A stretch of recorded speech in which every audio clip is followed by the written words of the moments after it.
don't know why you're here. The board takes public comment on all items in the regular agenda. Public input on a regular agenda item will be momentary distraction, will be taken at its appropriate discussion. Public input on an item not on the agenda or consent agenda will be identified, may be identified and requested for consideration by the board at this time. The board may request an item to be placed on a future agenda or for a consent agenda item to be moved to the regular agenda item for public comment. And on that note, I'd like to say that if you do have a copy of the agenda and you're following along, agenda item number 4 has been moved to 2. We're going to start off with that. Any public comment at this time for things that aren't on the agenda, or people just want to say kind words? I would if nobody else would, because although I was out of town, I had some really good reports and some great pictures that were sent to me about the grand opening of the dog park over there in the College Boulevard area. I thought it went everybody said it went really well. The dogs seem to enjoy it. The people seem to enjoy it. So if you have a pet and have an opportunity to go, I highly suggest going over to the dog parks. It's a good thing. Nice work, Carl. Anybody else? Moving right along. I hate long meetings, and I've already been in one today, so we're all primed to move along. Consent agenda item. Consideration of approving the September 28th, 2017 meeting minutes. Have you all had a chance to look at last month's? Mr. Chairman, I move we accept the minutes. Second. I have a motion and a second for the meetings to be accepted as is. Any discussion? All those in favor? Aye. Any opposed? So we move on into the regular agenda items. And as I said, we're going to move number 4 up and start with number 4. This is just a discussion item. We're discussing an idea to move the downtown skate park to another park location and establish a downtown food court at Bart DeWitt Park, and recommending any matters thereof. Carl. This is an item to initiate discussion about the idea of creating a food truck court somewhere on our properties.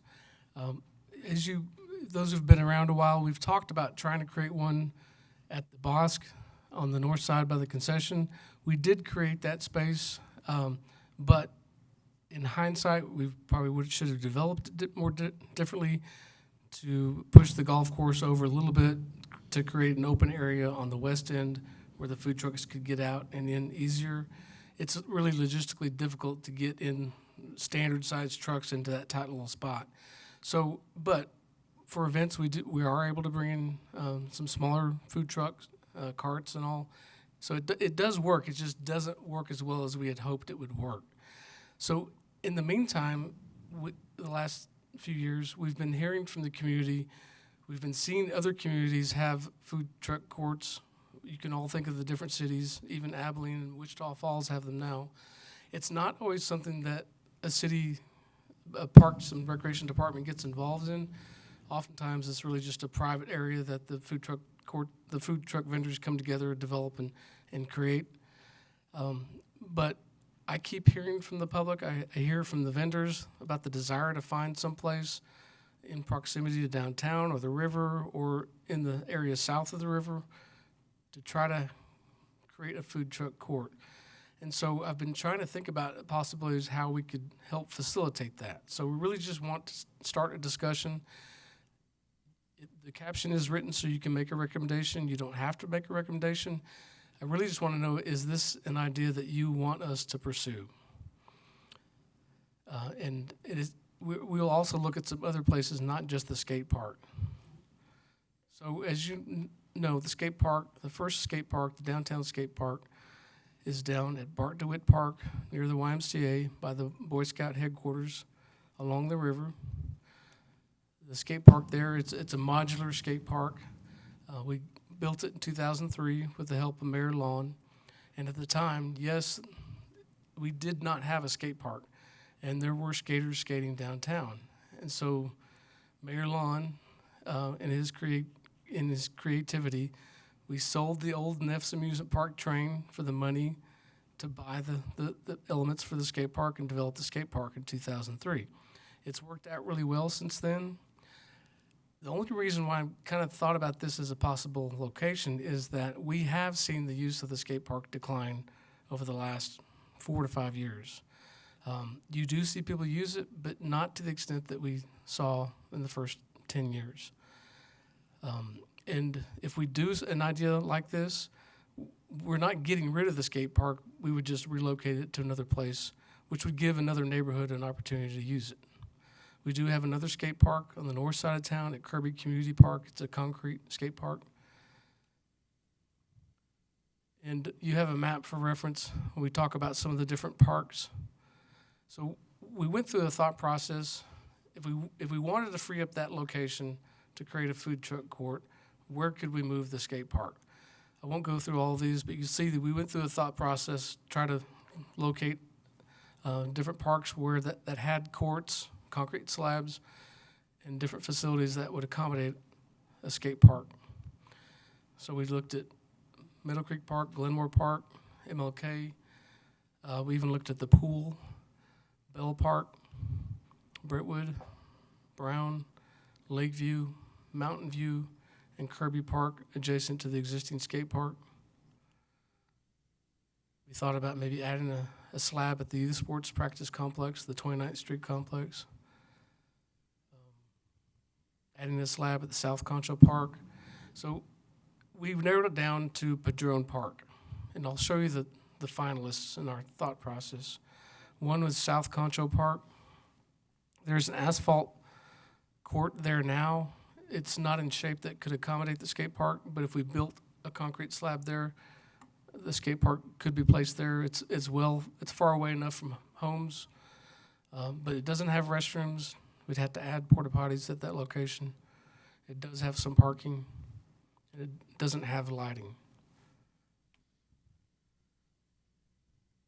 That's the court. In this picture, it looks actually better than it is. So we more seriously, after all the consideration, looked at Padron Park and 2 locations. This court adjacent to the rec center, and this court as part of the property that we acquired from the school district in that land exchange. It's an old basketball court that was associated with the elementary school. These are the courts that are next to the recreation center. As you can see, there's two sets of courts. They are used by the neighborhood, and they are used for our youth camps during the summer. But we could accommodate the skate park. I'm thinking of this location and still have a space for other usage. We'd probably have to convert one of these tennis courts to basketball, keep one of the tennis courts. The other one is the slab that's below, which is now the Rio Vista Head Start. Good thing about Padron Park, you have parking, you've got the rec center, we have public restrooms, you have facilities to accommodate this. And this location doesn't have lights, and it's a bit remote. You have to walk a good distance or walk the trail to get there. And the thought is, of the two, if we were to move it, we preferred this court location because it's visible, it has lights, it has everything we would need. So we could find a place to relocate the skate park. So in talking about other locations that are possible for a food truck court, we don't have a lot of options, and primarily it has to do with the zoning. The city does have several properties, park properties, but most of those are zoned residential because most of them are in residential areas. So the only commercial properties we have are the ones downtown. Santa Fe Park even is not commercial, it's residential. So other locations we're thinking about, and the skate park is commercial, is the parking lot behind the Old Town. This is Oak Street here. This is Avenue A. There's the pool. Maybe creating a court in here somewhere along the backside where you could either create a pocket park here or create seating in this area here. or even this parking lot that's associated with the state office complex back in this corner. The front part is used fairly well, especially during the week and for events, but the back corner is not used a lot. This property is zoned manufacturing light, so it would have to get approval from the planning commission to change that usage. Another option is to change the zoning. So we are looking at different locations for the food truck court. Let me go back to the skate park site.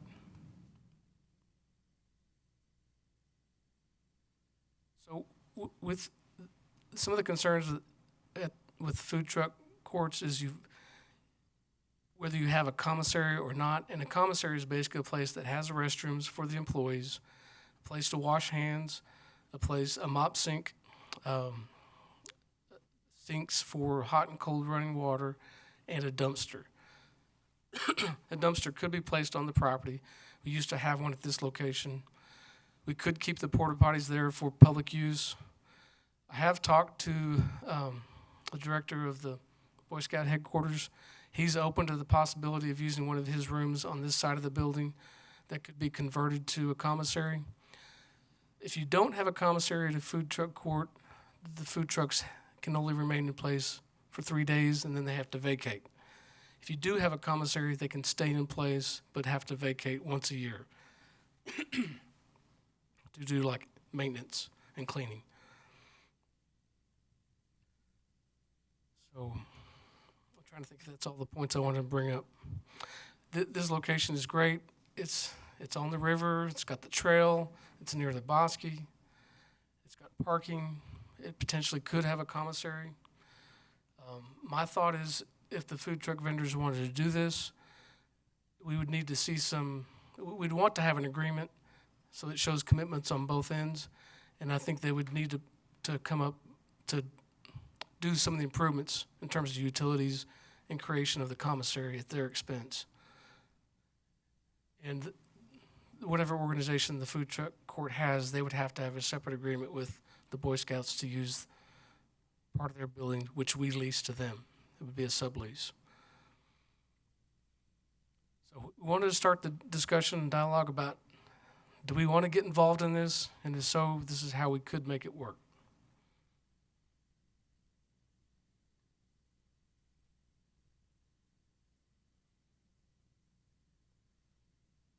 Anybody? Go ahead.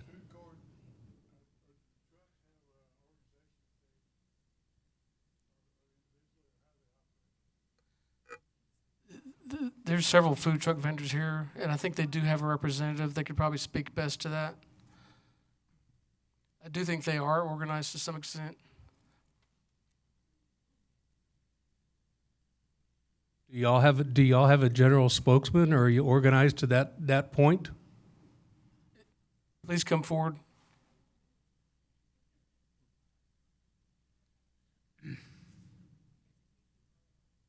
I mean, as you can tell, we're gathering information. Nobody's done or signed or built anything. We're asking questions. So you know, as going on what you've heard, help us, tell us, talk to us.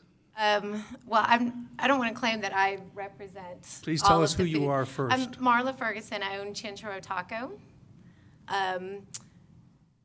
And we've been working here for 2 years in San Angelo. I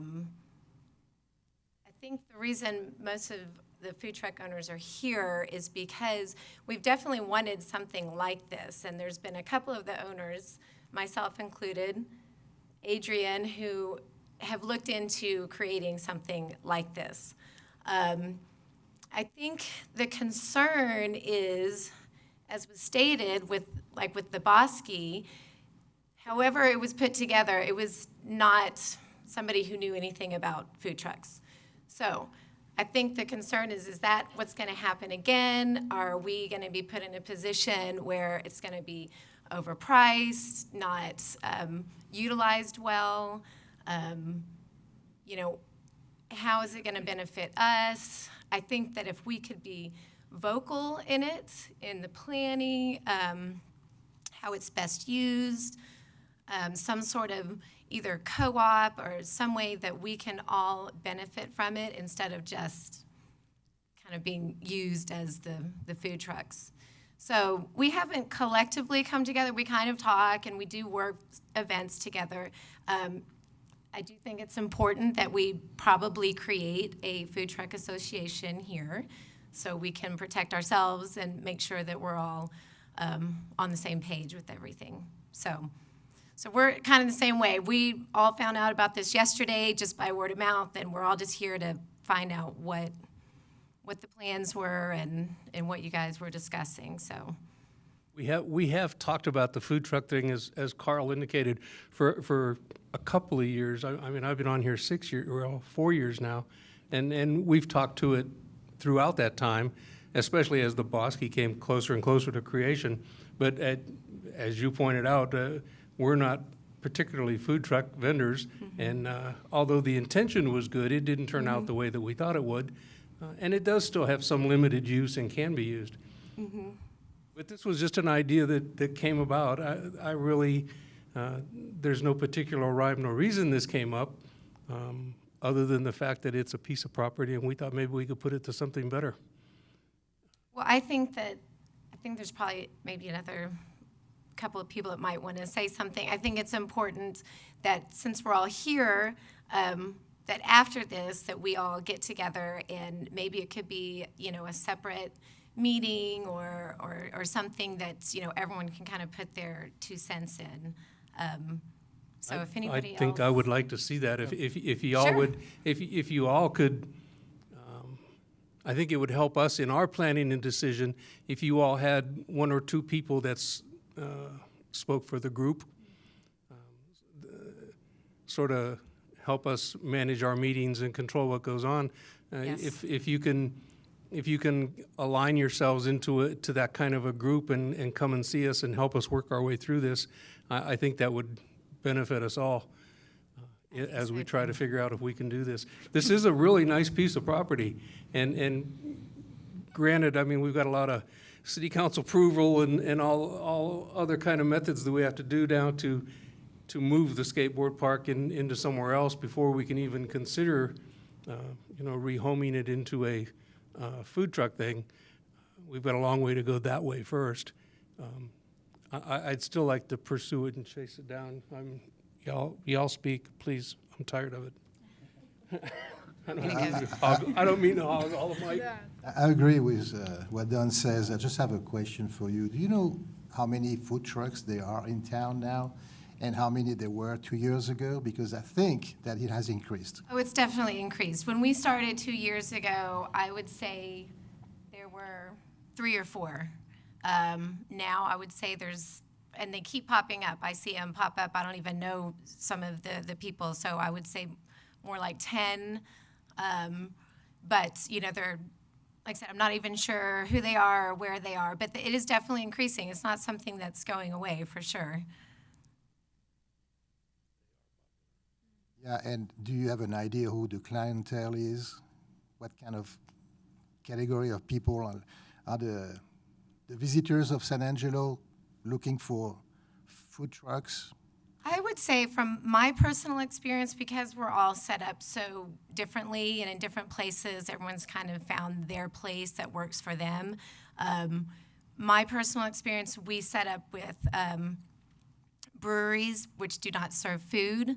So it's a perfect location. We feed them and we bring people in to drink beer. I don't know how well things are during the week downtown. As we know, Peepsy's just closed. I mean, there's just maybe not that big of a lunch crowd. But I do see potential behind in the evenings it being something that is utilized. If it's, again, utilized in the right way. Well, thank you. At least that sheds some lights on the business. But definitely, I think Don's proposal to meet as a smaller group on both sides may be helpful. Definitely, there is a marketing aspect. You guys are on wheels. If you don't like what you get, after 6 months, you all will wheel out. So we can't take that risk, evidently. So we have to be in agreement on certain number of points, and why not to discuss that on a smaller group? That's a good idea, Dan. Anyone else? I definitely like the idea of knowing who they would be serving and when, because if you wanted to go for a lunch crowd or something more like that, I figured the location would be more intuitive to who and when you're serving than as opposed to just the riverfront all the time. So. Right. I agree. Agree.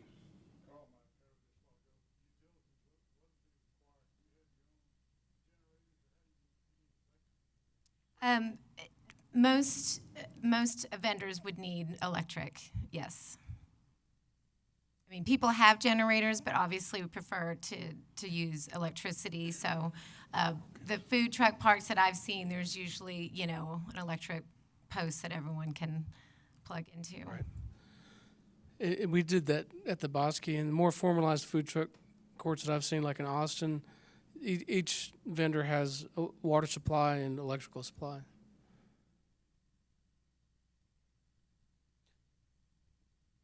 She alluded to something, I think the concessionaire's contract.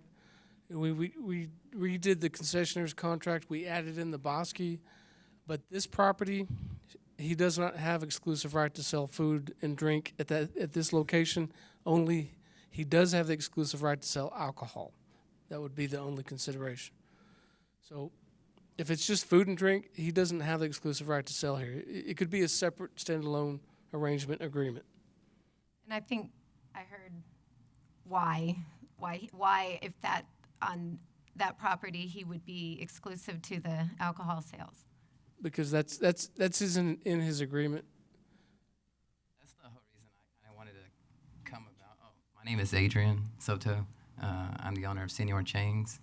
When I heard about this, I had contacted him a couple of times, and I met with the Economic Developmental Board. I spoke with the real estate lady about what pieces of property would be available, because I've been wanting to do this because I think the downtown area right now is kind of Austin trendy right now.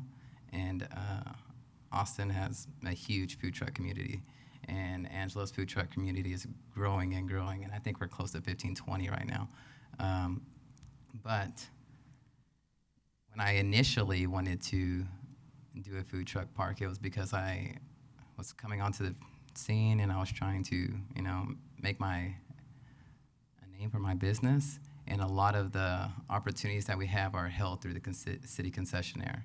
So a lot of the events we are not able to be a part of. So when I heard about this, I wanted to see, is this I think it's a great idea. I think San Angelo would eat it up. But in order for it to benefit all of us, I wanted to know if it was going to be tied to the city concessionaire, where we're not going to really be able to have a big impact. Most of the events right now, he has ties to every city-owned property right now, and none of us are able to benefit from that.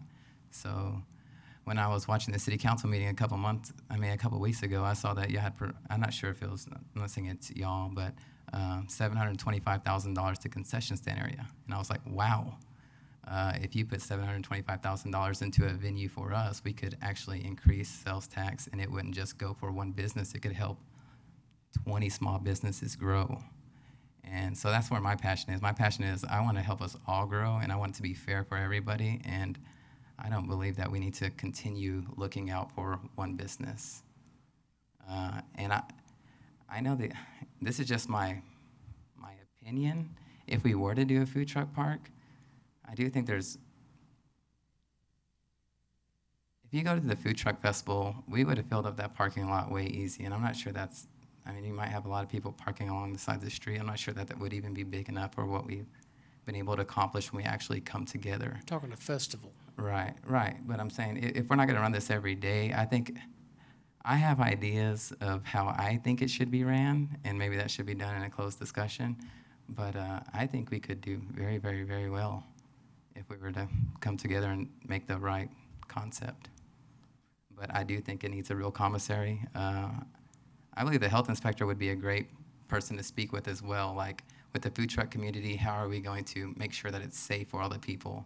we need a real commissary. And in order to run a food truck, it's very difficult when you're serving lots and lots of people. So there's a lot of pieces that we're going to need outside of just the lot. We need I think with it growing right now, we need to take care of everything.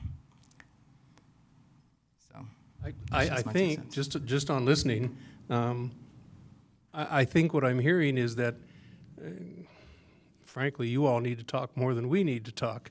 When I say you all, I mean the food vendor people need to come together and figure out their path. And if this isn't a good idea, we're not tied to it in any way whatsoever. If there's another lot or situation or thing in town,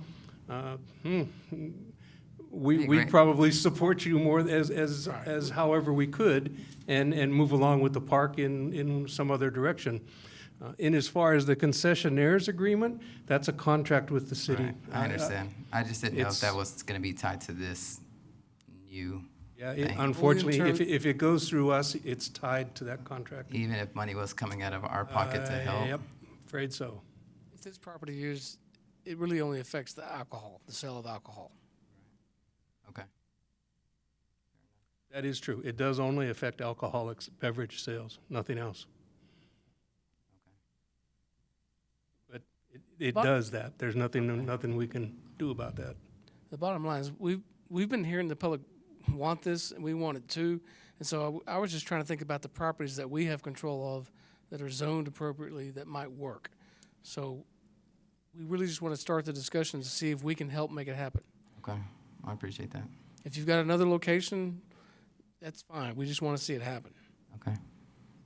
Thank you. Does anybody else back there want to say anything? We certainly don't want to not hear from anybody. If somebody wants to come up and speak, please tell us what you think. Okay. Do y'all have any further questions or comments? I think we're just going to kind of table this one and let it ride along, and if we need to bring it back up, if y'all want to come to us and work through this with us, then get a hold of Carl or get a hold of me and say, put us on the agenda. We could do a public forum type of meeting, Yeah, just to absolutely. just have a public discussion. Y'all are right, this is something that a lot of people in town have been talking about, and I surely like to throw our support in making it happen however we can.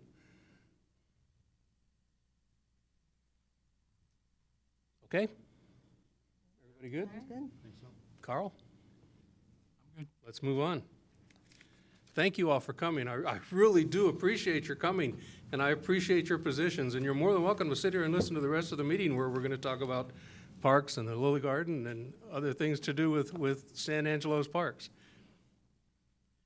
So let's go. Discuss. It's nice to have the crowd. It is nice to have a crowd. Thank you. Should have brought some samples with him, shouldn't Let's get into some discussion on the proposed improvements to the Sunken Garden Park and Sculpture Garden and recommendations of any issues related thereto. We talked about this at the last meeting, as I recall, and there was some interest in hearing a little bit more about it and maybe think about ways that we can help, the board might be involved to help make it happen. And I've invited Howard Taylor to come talk about it as well, because he's been instrumental in this. And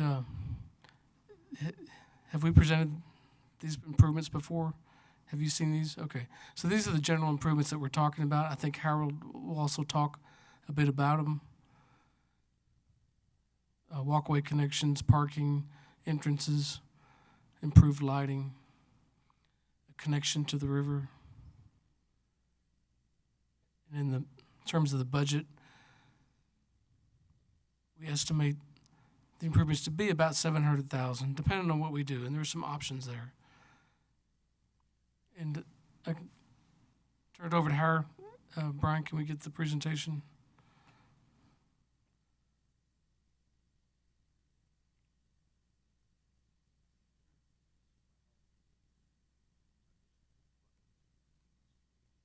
Well,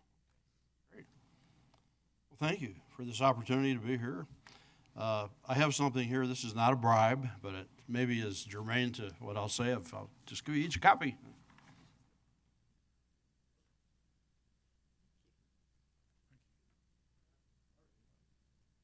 Thank you.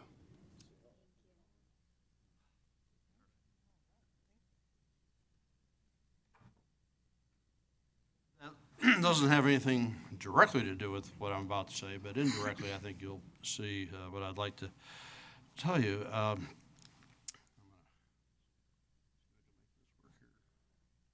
There we go. Good.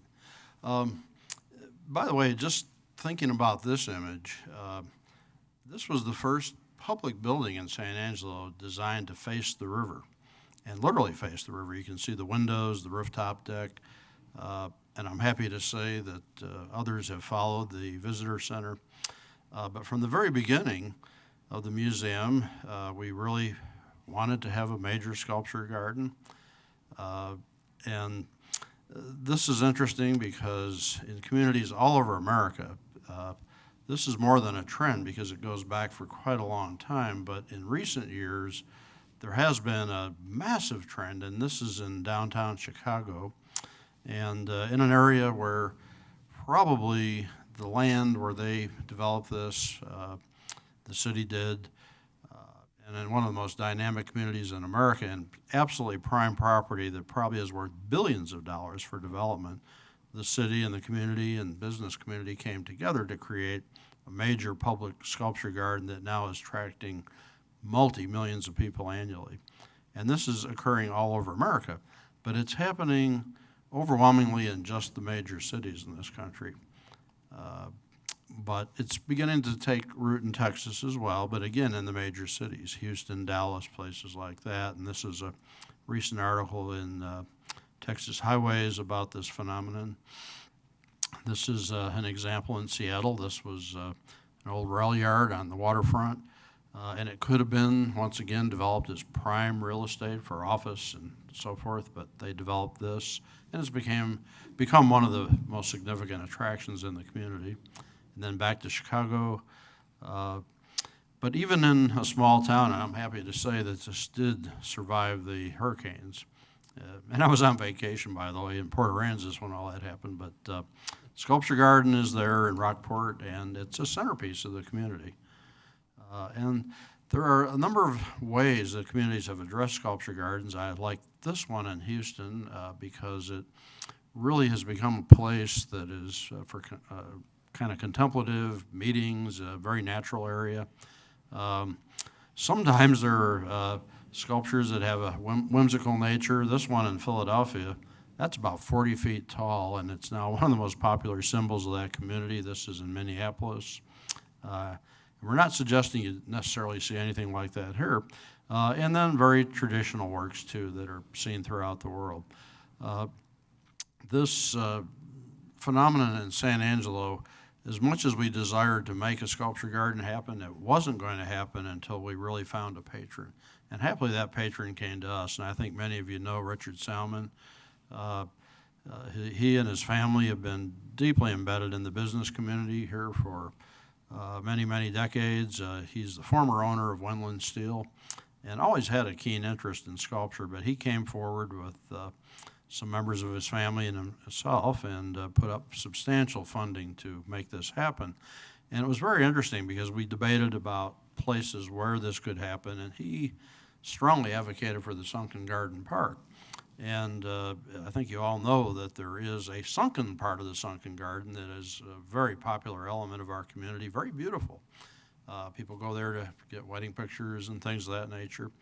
But the area where we are doing the sculpture installation was kind of fallow.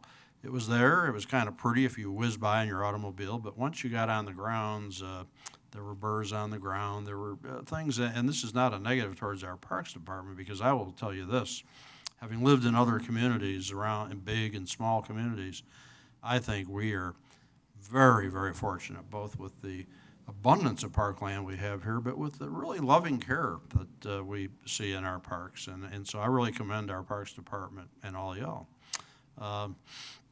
But anyhow, I think that this has turned out to be truly a almost ideal location. And there's something interesting about that. Right now, the brochure I just handed you, we have people from all over the country here.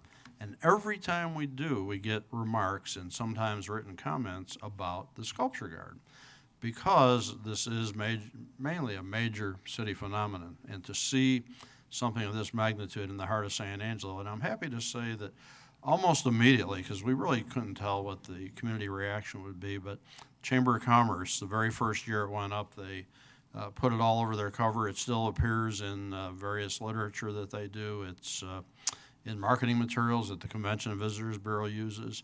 And nearby Abilene, they have had a wonderful program for decades. I think they're maybe in their 40th year, but you could not find that place. It's kind of hidden away. It's wonderful, but it's not something that people get to engage the way you can in San Angelo.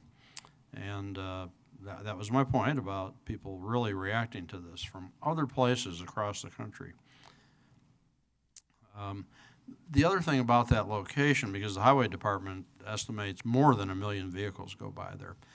Sometimes they go by a little too fast, but they do go by. They see the things, many people on a daily basis. And it's also just right across the street from the visitor center, and they make reference to it too, and it's become a significant, and you'll probably never see this again, winter scenes. This is San Angelo, I promise you. But also we have recognized that as attractive as this site is, as central as it is to the community, there are some things that we could do that could really turn this into, I think, a virtual masterpiece. And one of the ideas I'd like to impress upon you, because if it were any other community, Abilene or any city you can think of comparable to San Angelo or any larger city, where in the world would you obtain that kind of land on the river, that visible in the heart of a city? I think you all know we're fortunate to have this great heritage that allowed us to have parkland along the river, but this is an incredible location. And in those other cities, the big cities like Seattle, Chicago, they had to clear land and spend millions and hundreds of millions of dollars to acquire land, not to mention the art itself. So that's a unique and I think absolutely wonderful opportunity that we have here. But the things that we do lack, I think we'd like certainly to have better handicap access. The Parks Department greatly improved the landscape there, trimming trees and things of that nature, not sodding, but replanting the grass and eliminating the burrs and so forth. But you don't have a sense of entrance, and there are about 3 gateways that we've identified. Parking is extremely limited, and it is legal to park right there on the Bryant Freeway, but it's a pretty risky deal, frankly. Also pathways that are handicapped accessible. And then to me, one of the pivotal things, and I know Carl and other folks understand, is connection to the river itself. And let's see, we're not clicking here. There we go. This is a conceptual drawing. It's not a finished drawing. One of the things that would be a part of the plan would certainly be to truly study the topography. Creating a sculpture area is not just a matter of placing things randomly. Even the things that are out there now, we spend a lot of time working on the placement because there's all kinds of undulating situations, which makes it very interesting. But and there are a few permanent works that we already possess that we'd like to install in the park. And then the other thing is we have these changing works. It's about a year and 10 months now, because we've discovered one of the things that is really a challenge is major outdoor works of art, sculpture, are extremely difficult to transport, extremely expensive. We do help the artists. We give them a stipend. But they generally prefer and appreciate it if they can have an extended stay in the community. And the other thing is a number of works have been purchased, all privately, but it does offer an opportunity should there be a public group that sees something that they'd like to capture permanently for our community. And then the other thing is that the Parks Board and the Art Commission also get to review everything. So things are not going to happen there that you wouldn't want for the community. But one of the big challenges is how do we, in fact, integrate this with the walkway? Now, here's one thing that I'll mention. You saw that budget up there. of an estimated $700,000. And a piece of that would come from the museum, and I'll discuss that really quickly here. But $14 million have been invested in the river. I think I saw in the paper recently it was recognized as one of the 5 most attractive things in this country. And I think that's wonderful because as much as they brag about the facilities, for example, in San Antonio or even in Austin, we have something unique here. It's very different than either of those places. It's not a canal like San Antonio, but also it's not overwhelmed the way it is in Austin. It's a beautiful facility. And you have such a variety of experiences when you walk our park. And it's my estimate, and I was once chairman of the River Corridor Commission, that it's about 7 miles of continuous pathways and walking if you really get out and measure it. And it's growing with extensions and things through the arroyos. But I think that right here in the center of the city, this is a great opportunity with the high visibility of the sculpture park and really connected almost directly to the center or core of the city to find a way to make a direct connection off the pathway. There is one further down. It's rather remote. It's not unattractive, but it's a little off the beaten path. And one wouldn't want to see that go away, but I think there is an opportunity. At one point, as we looked at this bridge, we thought it could be potentially an artist-designed bridge, but our more current thinking is that we'd like to see the bridge that's already there extended, and it's a little bit of a challenge because you have to go backwards a ways to get the elevation you need and then come up. But we now envision an artist-designed gateway that would be a prominent feature, something the community would have to agree with because it would be there permanently. And that's something the museum would like to take responsibility for, the funding of that. And we estimate that to be in the range of $250,000. If Richard Salmon were here, he'd probably faint out there in the audience. But we do things like that. The museum is not rich, but we work hard all the time to develop assets for our community. And we're very committed to that idea. And then going forward, this is important to know too, that we're already investing a lot of money in there. A good deal of staff time goes into this during the year. The awards that we give the artists, the transportation, all the other things, we're looking at in a 10-year period, a decade, $300,000 that we'll be spending.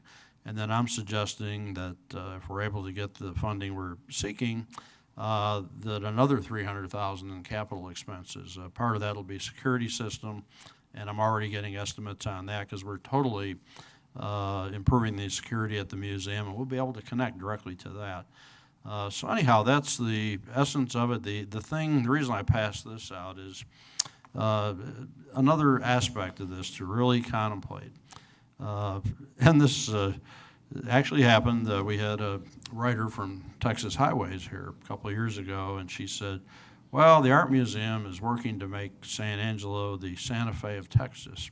And we said, no, we're working to make Santa Fe the San Angelo of New Mexico. So that's where we think we're going, because we have 3 now nationally significant events. Our national sculpture competition, this event that's going on right now, which has broken all records nationally in its first 4 years, and then our national ceramic competition. We spend lots of money all over the world, literally, marketing these events, and the 3 of those, and then I know Ken Landon is here and some other folks. You think about the amazing gem that we have in the water lily garden, and these things begin to converge to really, really make this community a very unique destination. Though we're a little off the beaten path in terms of interstate, that's maybe a part of the attraction too, to come and see this really magnificent and I think creative community. So that's what I'd like to share with you. Thank you. Thank you very much. Questions, comments? I've kind of looked this over semi in depth, I guess, but doesn't seem like there's a gazebo or anything down there that might work where you bring these artists in and place where you have a place to do the press and all that kind of thing. Has there been any thought about putting some kind of gazebo or? I'm glad you brought that up because, like I said, the sketches we had are very hypothetical, and I've been thinking about that because you may recall those pictures I showed you of the garden in Houston. Well, San Angelo, as we know, gets pretty intense sunlight during the summer. There are some lovely shaded areas, but I think creating not just benches, but perhaps some seating grottos that could be in the form of a gazebo or something that's shaded. And that's the fun thing. If we are able to get appropriate funding, I think I'd want to make that a very high priority, because one of the things that's happened also is it's very interesting. People are still obviously getting their wedding and class pictures taken down in the sunken garden, but now you see them go up the hill and then they do another batch. And I've seen a number of published photographs of groups in the park with the sculpture posing with them. So people are really beginning to engage that. And then on a daily basis, you see couples strolling, you see groups there very frequently. And that's, I think, one of the things that Carl and all the folks associated with the park have desired, is people engaging. And as lovely as that space has been for years visually from a distance, up close, it's just not been an asset that's been used by the community. And but I think that's a very good point. I agree with you totally, yes. Well, Howard, one of the mission of the museum is to take kids to art. And that would be a fantastic venue to do that, being outdoor. But as you said, I think that we need somehow of a shaded area. I don't know what it can be, an amphitheater or something, you know, natural, but allowing people to come and have events. We could also rent that place, as we do sometimes. But, you know, also being a French guy and having been raised in Paris and having spent a lot of my time in different parks over there, all these parks have statues. And they are 17th century, 18th century statues. And the mix of art and nature is confounding.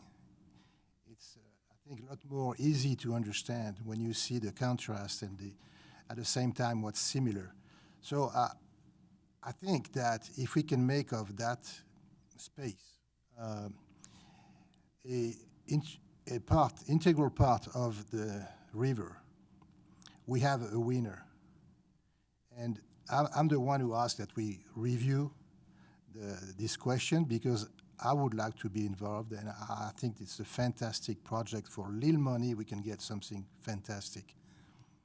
With the direction of Howard, I guess we have definitely a champion, and that helps a lot. And we're very fortunate to have Mr. Sam and other people now who are gathering around the idea, which I think is wonderful. Yeah.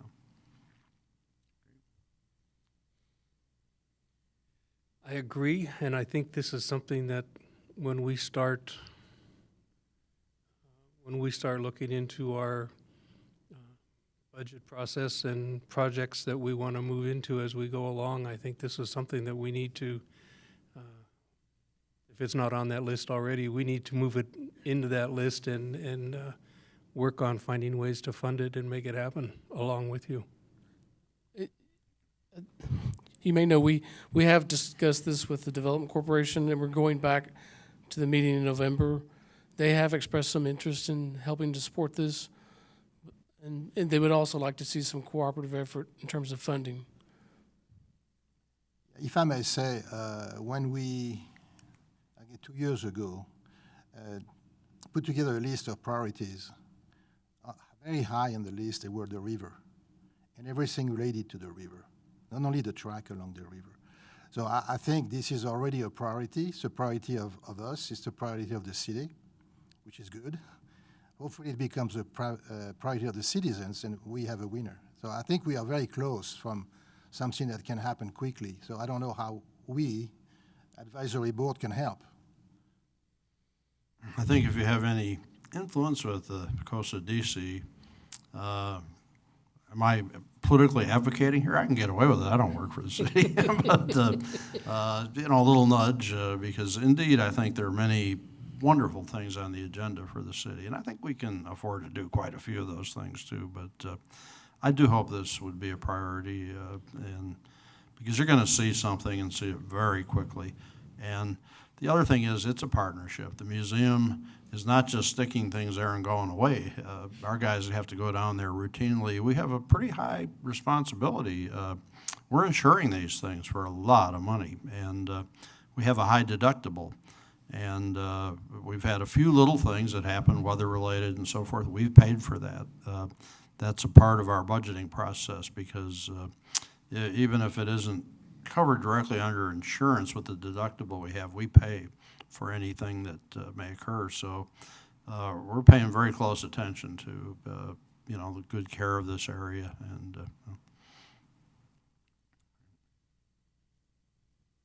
Anyone else? It's a great thing to improve, and I look forward to seeing it moving forward. thank you. Cool. Thank you very much, Howard. Thank you for the opportunity. Thank you. Bye-bye.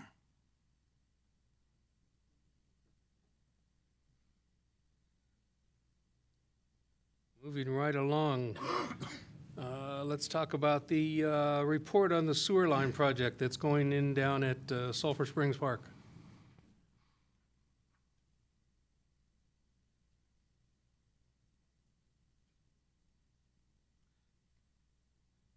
So we have folks from our engineering department that are going to give this report. We did give a presentation to the Park Commission about this project because a good portion of it goes through Santa Fe Park. But we wanted to make sure y'all were aware of it too because a portion of this sewer line goes through Sulphur Springs Park. Good afternoon. I'm Andy Vaselia with the Engineering Services Department, and wanted to give you an update on this project. This is a project that's been in the works for approximately 10 years to improve some sewage in that area. The lines are there now, date back to the 20s and 50s, so some are approaching 100 years old. And as you can imagine, sewer lines that are 100 years old, they don't maintain their integrity like they do if they're a year or two old. In addition, there's people moving in, businesses, so they're running out of capacity as well. So over the last approximately 10 years, we've looked at different options of how to run the sewer, where to run through it, try to negotiate with property owners, and we came to a conclusion of the best route, looking at cost feasibility and impact as well to property owners. So I wanted to just give you an overview of the project, show you a little bit about what the impact's going to be on the park, and to see if you have any questions.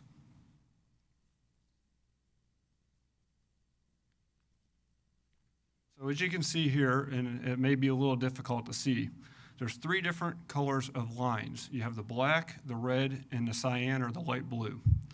The red lines, those are existing sewers that are going to be abandoned in place. So they will no longer be used after this project is over. The cyan or the light blue lines, including the manholes, are going to be rehabbed in place. So using this methodology, going through a lot of homeowners' properties, is going to have minimal impact on them. We'll have to reconnect services. There may be what they call point repairs, where if there's what they call a belly in the sewer where it's not flowing correctly, they may have to excavate one specific area. But we're trying to minimize the impact to the property owners. So the black line that's on the left side of the screen, that is for the new sewer. And I'm going to walk you through the alignment here. You probably can't see the road names. Starting in the bottom left or the southwest corner, we're going to be connecting at the intersection of Paseo de Vaca and Algerita, running north through Sulphur Springs Park. You can see we're crossing Paseo de Vaca. And then right here, there is a lift station that we'll be putting in. So it's going to gravity flow to the lift station, and then it's going to pump. And then we'll pump it along Washington, down Live Oak, across the Concho River, across the Santa Fe Golf Course, where it'll enter into a new manhole that will then enter into a 30-inch gravity main that's going to flow along Santa Fe Park Road and exit there at the Abe Street ramp. So this is the overall grand scope of the project. We do have a contractor in place that has been awarded. And they're going to be beginning construction around the early part of January. They're going to start at the golf course and along that 30-inch sewer line, and then they'll be making their way down to the Sulphur Springs Park area for the lift station, probably early March, and then that gravity sewer line through the park will be likely in mid-April is what the current schedule is shown.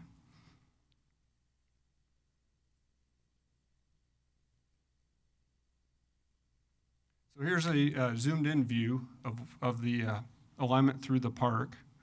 And as I explained, we're going to be starting there along Algerita, connecting to existing manholes. If you follow the black line, we'll be realigning or doing a new alignment, crossing Paseo de Vaca, and then you can see there at the southwest of the intersection of Paseo de Vaca and Washington is the new lift station site.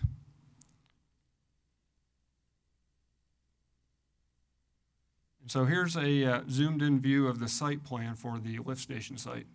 Obviously, as you can imagine, a sewer lift station site's not necessarily a pleasant thing, but we do have some provisions in place to try and blend it in with the neighborhood and the park. First of all, we have a CMU block fence, so it'll have some nice aesthetic look to it. There will be a cedar picket fences that will also, you'll be able to see them from Paseo de Vaca, but again, it'll get a nice aesthetic look to it. There's going to be odor control. As you can imagine, the smell sometimes from a lift station. And the unit is located right there. And with this odor control unit, it's going to reduce the odors that will be coming through the lift station. Another concern, a lot of times with a lift station may be noise. These are small pumps. They're going to be at the bottom of the wet well, shown here. The wet well is about 25, 26 feet deep. They're 12-horse pumps. It's not going to make a whole lot of noise. Probably the biggest noise will be coming from the generator, which will be tested probably monthly, I would guess, or if there's an emergency. But I think with regard to noise, if you have an emergency at a lift station, I think tolerating the noise for a small period of time is probably better than the other outcome that could happen. So we really designed this to minimize the impact to the neighborhood, to the park, and to the neighbors. And I mentioned the schedule will probably be starting early next year, looking at the park area starting in early March. So are there any questions?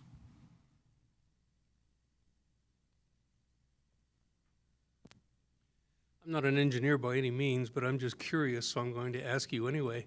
Are you going to dam the river to go under it? No, they'll be boring the river. Right now is our plan. So this can be an extensive bore, about 850 feet. They'll be starting on the golf course, going underneath the river, under Veterans Memorial, and then come out on Live Oak. Ooh. So we're also looking at a proposal from the contractor now of possibly boring the rest of the force main as well. So that would minimize surface disruption, traffic disruption, so on and so forth. We're in the negotiating phase and looking to finalize that either later this week, tomorrow, or early next week. Like I said, I'm no engineer. I was just curious on how you thought about that. Oh, we thought a lot about it over the last few months. Thank you very much. Are landowners notified that this is happening in their area? We've had public forums over the years, and then we had one, let's see, I think it was October 4th or 6th, open to the area at the Santa Rita Elementary School. So we've tried to make appropriate accommodations to inform the public.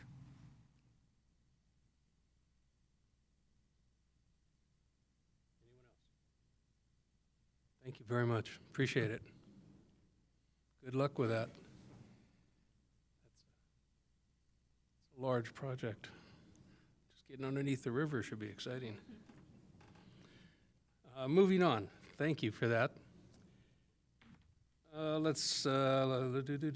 Discussion on the terms of the proposed agreement at the International Water Lily Collection and recommending any matters related to. So a couple of meetings ago, we talked about the possibility of how to move forward with the Botanic Gardens, and it became apparent that we needed, and based on recommendation from the board, that we needed to work towards updating the agreement. We have done that. We've got a draft agreement. I'm going to cross this out right here. Don't pay attention to that. So this agreement basically retains the terms from the existing agreement. It does move the end of the agreement through 2023 with no built-in extension. It would keep the flat payment arrangement, which is paid monthly. We pay it monthly. It would have the same annual percentage increase. There are insurance requirements, and those do change from time to time and will change for this agreement. And the operation of the collection stays the same. There was some thought about trying to accommodate some language in the agreement with an anticipation of a 501c3 being formed in the future, but that's not in this agreement.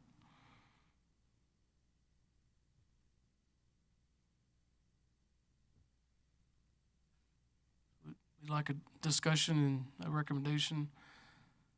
Did everybody have a chance to look at that agreement paper? I don't know, everything looks very similar to the other agreements, and if everything is okay with all parties involved, then I see no reason. We do need to hear from them. That we all just really got this the last few days, and we haven't really had a discussion with Ken. So I think he does have some comments. I do want to point out one other change. The beginning of the agreement in the past started November 1st. This time we wanted to line it up with the fiscal year, so we moved it to October 1st. Yeah, there's one change. It's pretty important change. No built-in extension. That means that we need to put in the agreement language related to the preparation for the transition to another organization. And I asked last time that we think about it, and definitely a flat payment is similar to what exists, but if we ask that we prepare for the future, I think there will be probably another compensation to put in place or something. I don't know what it is, but because I don't know how that transition can be done. But evidently, if we go from an existing collection managed by one person for 20 years or so to another group that will do the same thing, it's a bit complicated. As a business guy, I would fear that time where the old school will be replaced by new school. That's my point. What is our plan at the end of this? If we don't do this, No, I'm assuming we will do this. But when this agreement ends, where are we? We have a plan after that. the thought is that we either renegotiate another agreement, or at that point it could be with an agreement that he has with the Botanic Garden. If that happens, hopefully it will happen. So it's another renegotiation down the road. There's nothing set in, there's no set plan in this agreement or anywhere else what would happen after 2023. Well, the uncertainty of what the next step is can be dramatic. It can create a lack of interest for the existing manager, and we will suffer as well. So I definitely believe that the question asked here needs to be answered. We did discuss how we can bind the future into this agreement, and there's a couple of unique things. One, there's not a 501c3 currently today that we can make a party to this agreement, and we can't bind a future party in an agreement between these two parties. That's the first contractual issue. The other issue is cities as unique entities have this legal theory called delegation of authority, and what it essentially means is that this particular council can't bind the actions of future councils. Each council body has to be given independence to make decisions based on the conditions at that time. So there's not a way that we can build in legally into the contract any kind of requirement that a future council is going to make a consideration or that we're going to bind a future party in any way. The time to do that would be when we are negotiating with a different entity to take over. It's at that point that we can make accommodations for the current operations. Okay, so will the Lilies be staying here? Will the Lilies continue to be here? That's the plan. And if this agreement goes through, that I just remember a discussion that Mr. Landon had said it was a possibility that if things didn't work out, that he would move on with his Lilies. Are you going to do that? What happens at the termination of the agreement is addressed in the agreement. I don't remember specifically what it says, though.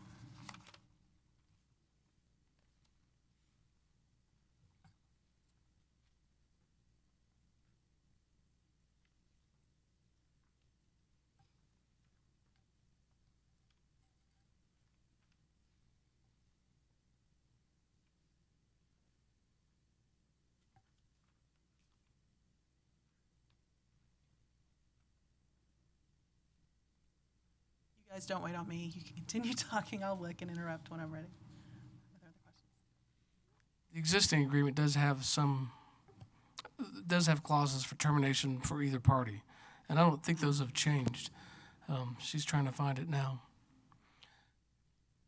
I mean, Yeah, it's on section 1.9. It says that the contractor is going to develop and maintain aquatic plant stock for the city, and the plant stock shall be developed and conveyed to the city by contractor with appropriate documentation upon termination of the agreement.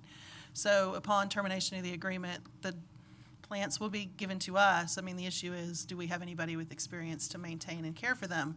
But per this agreement, it does, and I don't think that was different from what it was before.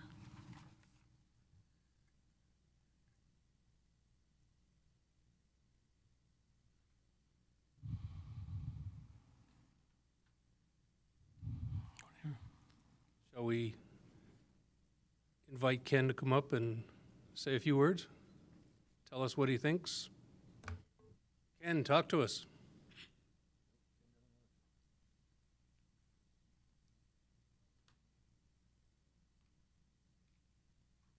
Larry Jolly, and Mr. Landon asked me to speak to y'all about this. This paragraph 1.9 says that Ken will just give his lily collection to the city at the end of the agreement. And that is not what is intended in the current agreement. And the lilies, the International Water Lily Collection, actually belongs to Ken. All of the lilies that are down there belong to Ken. So that's what Ms. Stone is talking about, is that Ken could, if this contract doesn't work, he could take his lilies and go elsewhere. And he has been offered several opportunities at other cities to move his collection to another city. So he's not currently under an obligation to give his lilies to the city. This agreement is asking him just to give the lilies over to the city at the end of the contract, and he's really not interested in doing that. Those are his that he's created over many years. All Ken is doing is trying to lease the water lily space and put his water lilies in the city space. If the city wants to purchase those water lilies at the end of his agreement, well, that could be like a retirement for Ken.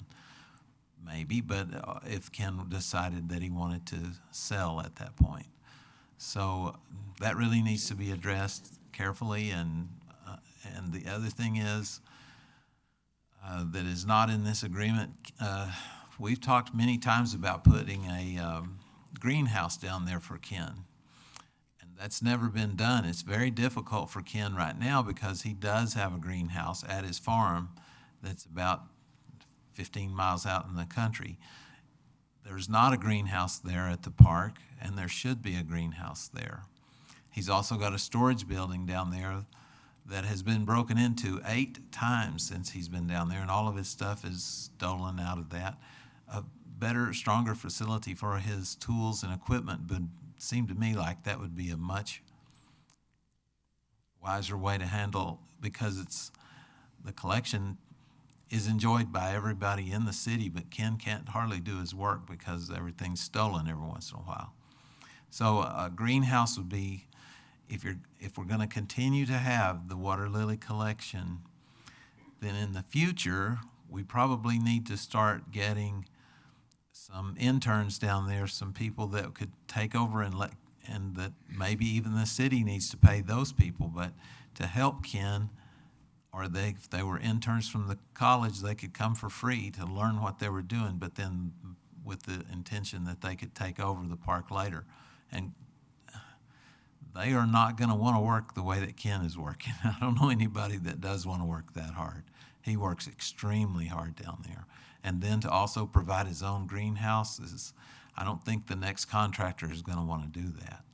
So it might be wise to start looking into putting that, maybe include that in this contract. This is a difficult contract. I wouldn't sign this. But if that's what Ken wants to do, the first line of this contract scares me to death. So, but that's what Ken's other contract says. The copies that you guys have, the red line is the only part that was added. So on that 1.9, the only two words that were added to that provision from the last contract is "and maintain," since the plants are already in place. So it is substantially the same agreement. Now, it does say the plant stock shall be adequate representative stock of species and hybridized lilies and shall be provided by the contractor as indicated below. So I guess it doesn't have to be those specific plants, but some plants that are similar. But there has been, and there will, in this contract, there's continuing to be an ongoing obligation to provide plants at the termination of the agreement. Some plants, but not all the plants that are down there. Some of those are his private, some of them don't belong to Ken, some are loaned from other cities, and they're very expensive, so we can't have, Ken doesn't own them, he can't give them to the city. And again, the purpose of this meeting shouldn't be to negotiate the language of this contract. I mean, it sounds like there needs to be further work between Ken and Carl and myself and whoever's involved in the negotiation.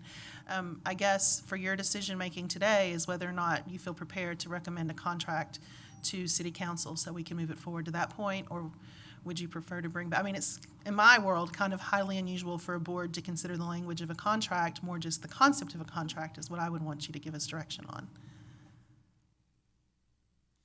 Very good words.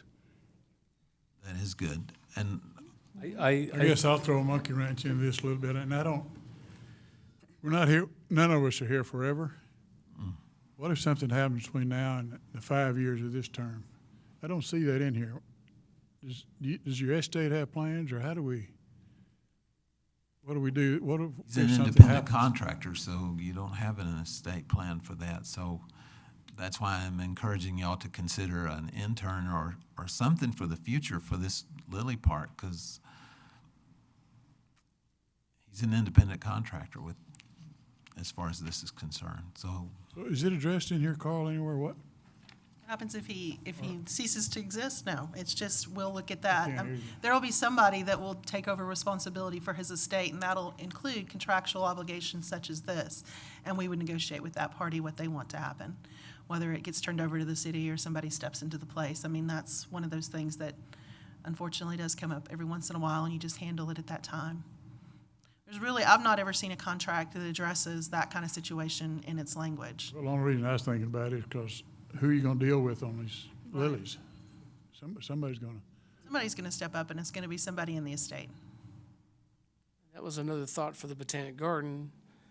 We have if we had the Botanic Garden as an institute, it would develop that succession plan. Well, I personally believe that I will not discuss that contract anymore. It looks like there is a difficulty of understanding of what it is to develop and then convey property. If I read the contract, and I'm not a lawyer, I think that it is evident that Mr. Landon cannot take that collection away. So I personally have a difficulty to understand why it should be different. And I personally believe we should not change the contract. That's my personal preference.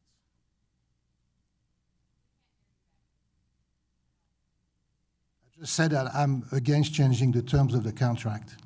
So when you say that, I mean, the current contract remains in place, I think, until 2018?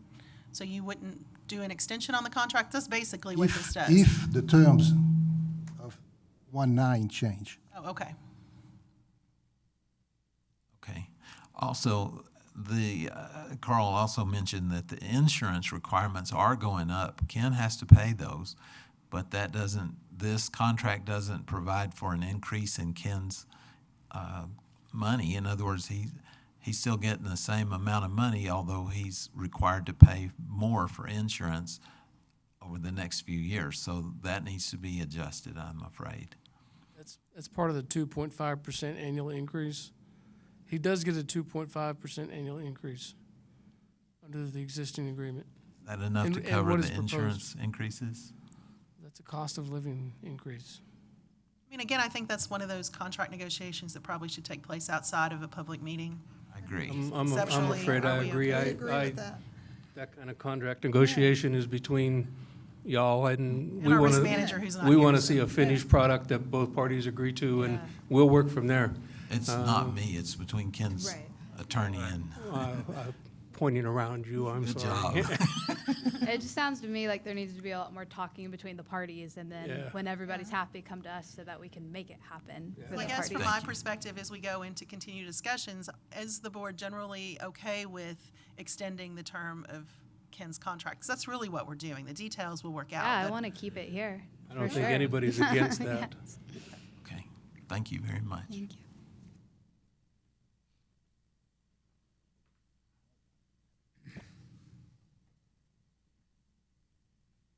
Folks, here I am again, Ken Landon, Director of the Collection. At the inside of this, the Aquatic Beautification Project, I was never asked to give lilies to the city. This was donated in a situation, put together in a situation with Stephen Brown. He says, listen, we're going to let you see just how good you really are. We came to you. You didn't come to us. We want to see what you can do at Civic League Park to that terrible pool that looks terrible, and we don't know what to do with it. It was Jimmy Rogers 30 years ago. Next year, it's 30 years ago that I've been doing this. These hands, this mind, built the park. You need to understand that. Carl came along, I was there way before Carl. Carl's been an asset, a godsend to us. But you know what? I sketched these pools out 30 years ago and said, here's what we want to do.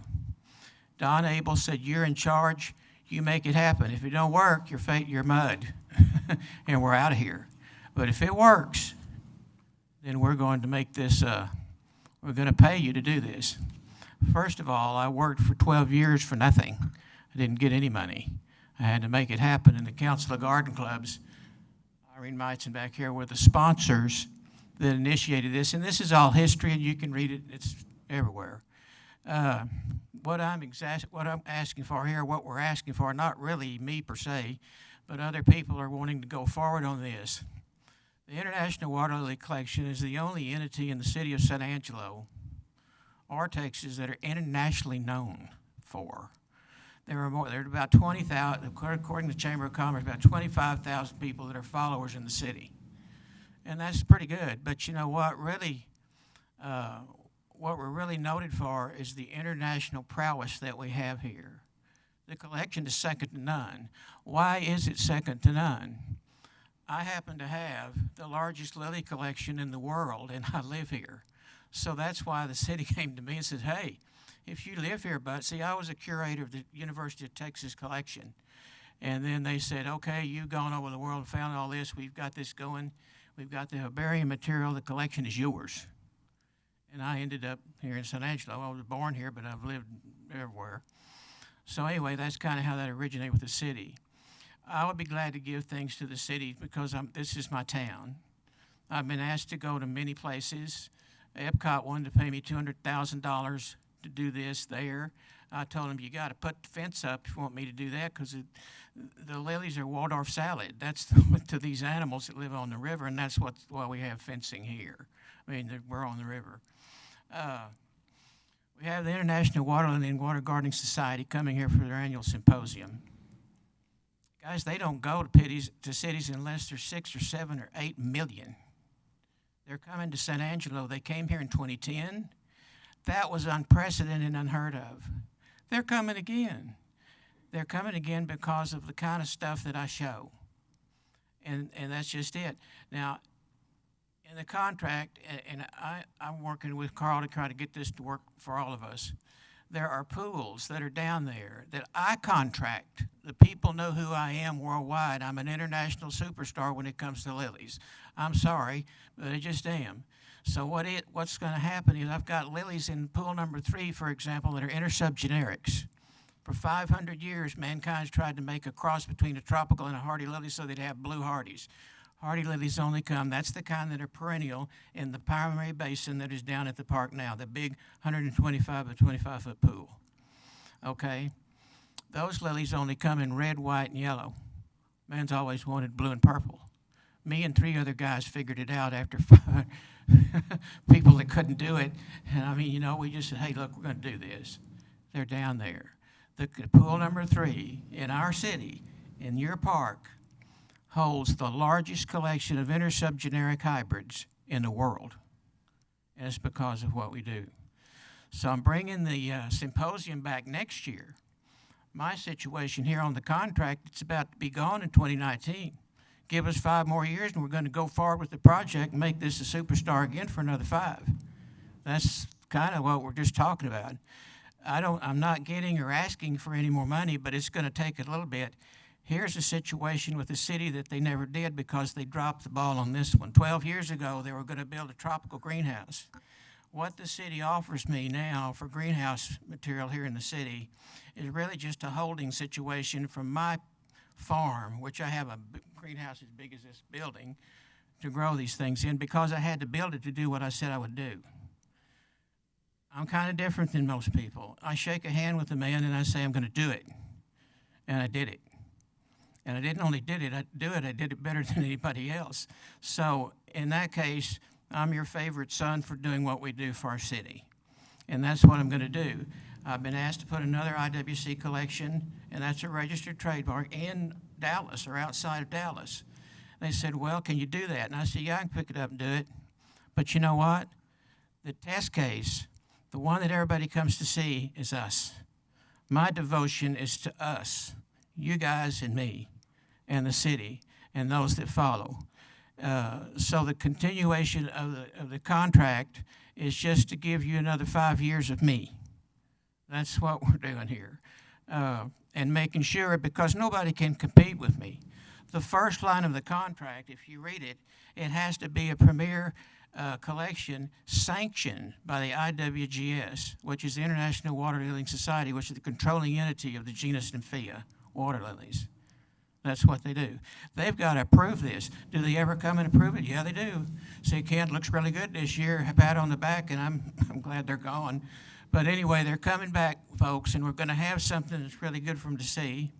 Some of the finest material on the planet that's ever graced the planet is what I could get control of because I'm who I am. I can get on the phone and say, I want 6 of these. You can have 2 of these of mine, and I'll trade you. You can't buy them. They're priceless. Some of the lilies that we show. I would like to ask for security. Maybe if we can kind of work with Carl, I'm going to work with him because this guy's a godsend to the city anyway, and I know how he works, and we'll just figure it out. And we'll negotiate the contract for anything we need to do as per what you want us to do. But I'd like to see some signs where the signage is gone. I talked to Shane Kelton the other day about a sign down from the post office, and you can't see it anymore. I mean, you see a little outline of what looked like the lily. Guys, we're having the world coming next year. You got to help me. We can at least put some wayfinding signs for these people that can't read our language too well. They know what that insignia is. But do you have any questions about what we need to do or what I need to do or anything like that? It's taken me 30 years to do this. It wasn't anything down there but a cesspool. And over the seasons, year after year, it became the international prowess of the city. And it puts us right at the top of the botanical world. Also, before you put any group down there that's going to take over the garden and they wave a lease in my face, make sure you talk to me first because I've already brought the world to your table. Need to consult, say, hey, look, he's got a contract, a standing contract, and he's making us proud. I had a gift for everyone, but Jim Beam didn't get them made in time. As you know, I'm the originator of the state flower of Texas as far as the water lily is concerned. So I got you all a picture, a signed thing, but I'll bring it next time. whenever I'll find a way to get it to you. But I want everybody to have that. I don't know if you've seen in the visitor center in the corner where Texas Dawn was considered by the legislature in 2011 as the official state lily of Texas. That's my lily that they decided is going to be. Well, you know what? The people just want me to just say, okay, and take the credit. What I wanted to do, I put everyone in the sitting city council, everyone in the city managership on that document, because it's all us. We're all in this. Yeah, it was me that came up with the plan, but I want everybody to be involved. So you guys are just as much as involved at this more than anybody else and myself. But I'll make you proud. That's what I've done, and I've proved it over a lifetime. And so I'm asking, well, they're asking, other people are asking, Ken, this is about over. And I said, well, we're going to go forward. The reason that I'm saying something about it now, I run the International Water Lily Collection 2 years in advance. I have to know, I have to put on the website what I'm going to do 2 years from now to get the people involved is what's going to happen. Oh, you're going to show those? Well, we're coming. So that's why I need to expedite this. It's not that I'm worried about anything because I can go anywhere really, but the thing of it is this is my town and we need to get this settled so that I can go forward the next 5 years. That makes us 7 years that we can, 2019 is at the end of the thing. As far as anything given, we can work lilies out of it. We've got to build a tropical greenhouse that's what I'm using for the city. Think about this, was built in '63, and it's a wood greenhouse, glass, and it's put together with silicone. I siliconed it to make sure that it would fall over. This is what the city offers, and it was offered to me at the beginning as a gift to make this happen. But I have my own greenhouse. I had to go build a $100,000 greenhouse to do it, and so that's pretty dedicated. But it's at my place. That's where I take water lilies from there, bring to Carl's greenhouse, our city's greenhouse, and then transition them into the pools for the season. What we show is what I show is the finest material on the planet. Pool number 3 is off limits to anybody because I've contracted for them to be here. I can't sell them. I can't give them to anybody. 2 were stolen about 2 months ago. That hurts me because you know what? If they show up on the internet, I'm going to jail. So we don't want that to happen. But that's what we're showing down there. Please go down and enjoy these things. It's too late now. The season's over. I don't know how many people went to Lily Fest here, but you know what? Lily Fest was started by this fella right here as an appreciation to me for what we've done. Miss Meitzen back here, as a point of knowledge on your part, and then I'll kind of shut up, they wanted to give me $150,000 when they sold the Massey Clubhouse to Drew Darby. They said, well, we're going to give you the money. And I said, no, we're not. And they said, well, yes, we are. And I said, no, we want to build the final pool that I sketched out 30 years ago and a pavilion. And it's there. It's the city's property. It's for what we do. So before you give any ponds to somebody else, make sure that I'm going because I built them, guys. It was me. We had the contractors, but it was me that put it all into motion, and we ended up with a water lily collection and a water lily facility where somebody else can come along and put this into motion. They may not have what I have. They're not going to. But I'm going to give the city right now, the only city that what they can raise are hardy lilies because we don't have a tropical house. We were going to do that 12 years, I think about 12 years ago, I think. Shane Kelton showed me the prints. He said, look what we're going to do, Ken. But you know what? I've been here 30 years. Think of what it's like for me. How many groups, how many councilmen, how many city managers came and gone, and I'm still here remembering the handshakes that were forgotten. But what the contract is about is to go forward for another 5 and get moving and make it happen. Thank you very much. Thank you, Ken. And I think I can say that the board supports that, and I hope the next month after, we get to see a final agreement that everybody's happy with.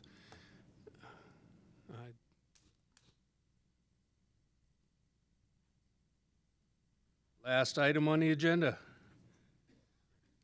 Discussion on the proposed community rec center and recommending any matters related thereto. Brent, you're on. Good afternoon, Brent Casey, Recreation Manager for the City of San Angelo. So some of you are on the committee that we put together for the proposed recreation center that will come sometime in the future, and you know that we haven't met. There's a reason for that. I don't want to waste your time. We are at a stagnant point, so what we did was we kind of jumped out, got on the internet, talked to people that are currently building them. The latest one was New Braunfels. You've heard me talk about Hobbs. Talked to some other cities, and I have some calls out there for other people to call me back. But Stacy Dickey was kind enough to share a lot of information out of New Braunfels. She's the Carl of New Braunfels, I believe, and she told me that they got a $20 million bond back in 2013, and that's kind of where it got started. First time their Parks and Recreation Department had gotten a bond since 1968 of any significant money. So that's kind of where they got started. They didn't even know they wanted a rec center. I said, well, we do know we want one, and we do know that we need one. So all the information that she gave was great information. They started out with 65,000 square feet facility. Their budget is about 23.5 million, and they brought some partners in, one of them being the school district from New Braunfels, and they don't have a place to have swim meets.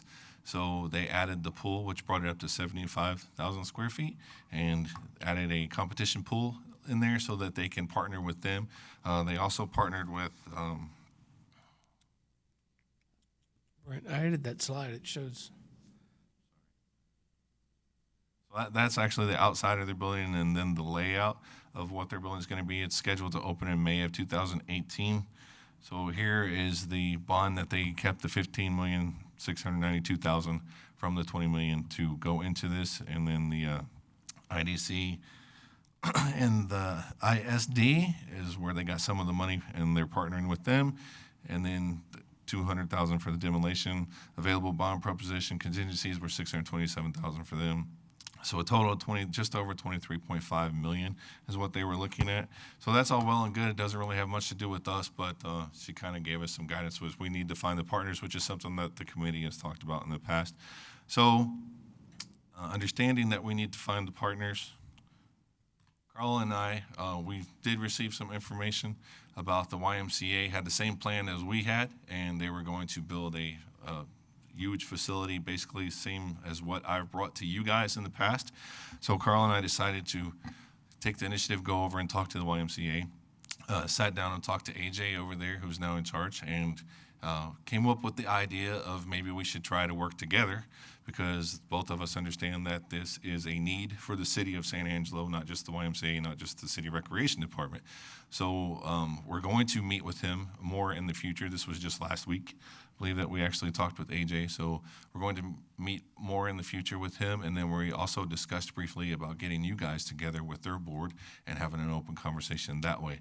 So that may be coming up in the near future to see if we can work out where the agreement would be and how it would work out, because they're obviously different than the recreation department, but the same type of things, and if we could work together, it'd be a great thing for the city. But don't have any idea where the agreements would fall or how it would work at this point in time, but that's what we're working towards. So those of you on the committee, you'll hear more about that, and then the entire board will hear more about that. But that's kind of where we are right now in a nutshell. So definitely the need is still here.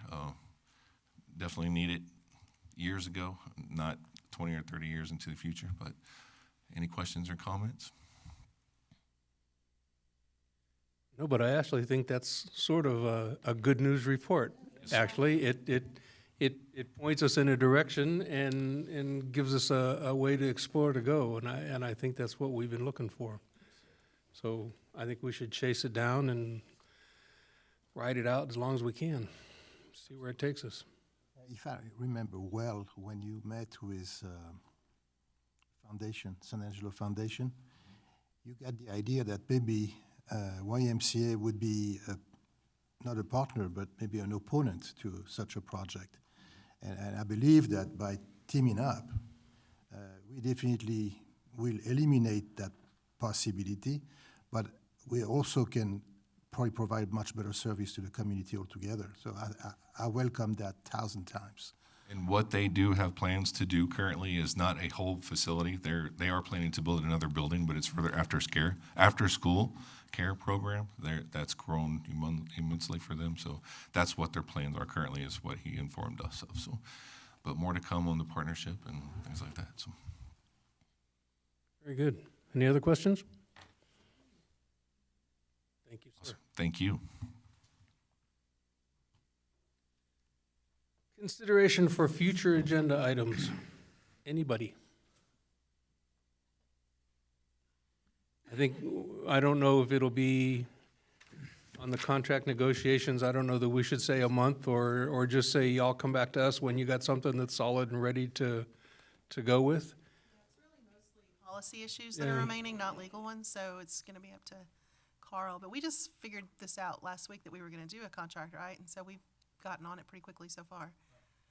I would think that we would have something maybe by December 6th. Well, our holiday meeting generally is early in December anyway, so. It's on here, December 6th. Yeah. So we won't meet at the end of November or end of December. We have one meeting December 6th. So, yeah, I think we can come up with something related to that. I did remember one item you had asked for in the past that we haven't brought back. It was kind of a state of the Parks and Rec. What parks we have, what condition they're in, what do we have slated for improvement, what projects are on the horizon, what's funded, what's not. I think we could tie that into, I don't know if you all saw the article in the paper and the story, the following follow-up story on Facebook about the St. Angelo Moms Group and the single item giant park in downtown somewhere rather than having scattered parks around town. And I think we can tie that in to projects as they go and sort of throw that in the discussion. And I think that was the first time I've ever heard anything like a centralized park in that regard down there. I don't know the San Angelo Moms Group, but obviously the newspaper does, and the survey showed that was something of high interest to them. So if we can tie all that in and talk that together, I think that would fit and give us a chance to follow up on something that people in town are interested in. And I don't want to forget about the food truck thing. I don't know that we need anything right off the top, but I don't want to completely ignore it as time goes by. So somewhere maybe in the back of our minds, if we can keep a finger on the people that were here and get them to talk to us, maybe we could stay with that. I think a next viable step would be to have a public forum, a public discussion about what the thoughts that they have, what their thoughts and plans are in terms of coming together to make that happen. Just an open public forum. Don't want to lose that one, and I don't know that we want to pursue moving the skate park just for the sake of moving the skate park, to go that direction. Right. I don't think we want to go there. But if we can follow the food park thing, and if it turns around and works that way, then we can slide back into moving the skate park. But other than that, that's... How much participation do we get in the skates? I don't guess it used to be quite a fad, but I don't know, is it still going on, or is it? It's still going on, and also with the bicycles, but I have seen a decline. It's not as steady as it once was. In terms of numbers, I can't really say, but I've seen a noticeable decline, 30, 40%. I've seen a good crowd out there on 29th at the one out there. It seems more popular out at Kirby. Kirby seems to be crowded on weekends a lot. Mm-hmm. Carl, can we do anything when you talk about the states of the parks and upcoming things that we want to work on that? Is there any way to incorporate, and maybe the rest of the board would say yes or no to this, a public forum for that? Because you brought up the moms group and social media, and I'm not one to put all of everything on social media, and it would be nice to get another way to get public input on the future of the parks themselves. short of being able to fund the Parks and Recreation Open Space Master Plan, which we're due for, typically you do that in that process, so we could do that separate. Just an open public meeting to talk about what the public wants to see in their parks. Part of that reflection, I think a couple of years ago, we talked about the necessity to eliminate some of the smaller parks and put more amenities on the bigger parks. That would be an answer to that one. But the other answer may be, if we decide to, if we can find a way to do the big center, it would be to extend that center to a big park. Extend it to where? The center, we want a multi-generation or whatever, I cannot remember what we Right. call it anymore. Center could also become a bigger park. Oh, yes. If we take the Santa Fe location, Right, for right. example, that becomes a natural and a great location. So I don't know, but definitely it's some of the avenues that we may want to discuss in a larger forum. I think we talked too, the survey that y'all run is coming up, should be coming up soon, Nate? The public survey, where we get, yeah, for master plan? Yeah, but That's what we did 3 years ago now. with the master plan, we're due to redo it, but we don't have it funded to redo. We need at least about $60,000. We did it on the cheap in 2012 with $40,000. But typically we redo those if we have a big project that we want to try to get grants for. We typically at least try to redo it to be competitive with the grant applications. But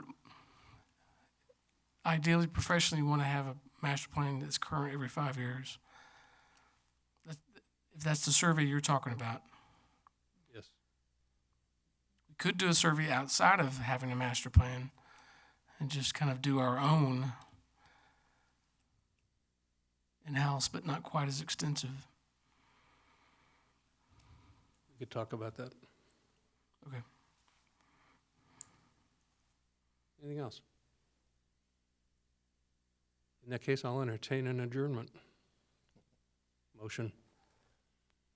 So move. Moved and seconded. All in favor? Aye. See y'all next month.